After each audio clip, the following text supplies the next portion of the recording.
माननीय संगठन महामंत्री अशोक कोल जी के साथ है। आज स्पेशल तौर पर मैं उनके परिवार के साथ मिलने के लिए, सांत्वना देने के लिए यहाँ पर आया हूँ। पार्टी के सभी प्रमुख कार्यकर्ता चिंतित हैं। आज कंगन में यहाँ पर उनके परिवार के साथ मिलना हुआ है, उनके भाई के साथ, उनके बेटे के साथ, उनके पूरे परिवार के साथ। पूरा भाजपा परिवार जो है वो चिंतित है। मुझे ध्यान है कि जब ये वाकया हुआ, हमारे राष्ट्रीय अध्यक्ष माननीय जेपी नड्डा जी ने मुझे फोन करके कहा कि उनके परिवार के साथ बात करूं।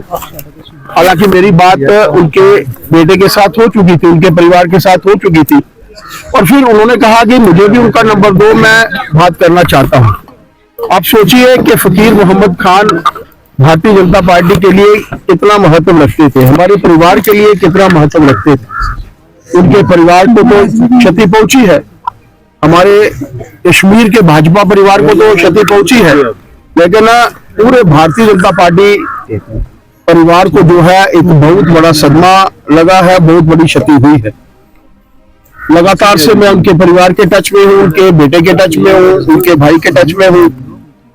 उनके भी ध्यान में आता है कि क्योंकि इस वाक्य से पूर्व लगभग 6-7 दिन पहले कार्यालय में मेरा उनके साथ बैठना हुआ था।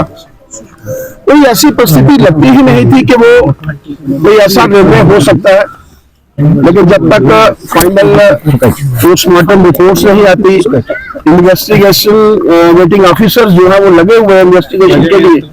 मेरा मानना है कि किसी न किसी निष्कर्ष पर हम लोग जल्द पहुंचेंगे। वो भी होगा, इस विषय को मैंने भी कंसर्न ऑफिशियल से बात की है, एडमिनिस्ट्रेशन से बात की है। जो भी होगा वो रिजल्ट हम सबके सामने आएगा। उसके बावजूद मेरा ये कहना है कि बहुत बड़ी क्षति जो है उनके परिवार के साथ साथ भाजपा परिवार को भी हुई है।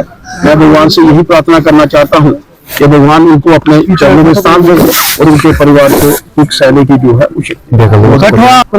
वातावरण खराब करने की कोशिश शुरू से पाकिस्तान की रही है।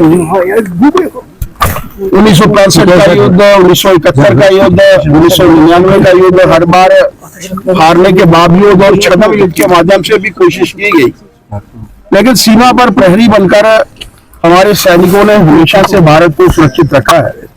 ऐसे समय में उनकी कोशिश रहती है। अच्छा वातावरण बना है, और इस वातावरण में हम सब ने देखा है कि जिस तरीके से चुनाव हुए, उन चुनावों में भारी मात्रा में लोगों ने वोट डाले। वो चाहे जम्मू क्षेत्र था, चाहे वो कश्मीर क्षेत्र था, हर क्षेत्र में लोगों ने खुलकर वोट डाले। शायद यही चिंता का विषय पाकिस्तान के लिए है। अनटूवर्ड इंसिडेंट करके यहाँ की शांति भंग करने की उसकी साजिश हमेशा की तरह इस बार भी जो है वो विफल की जाएगी।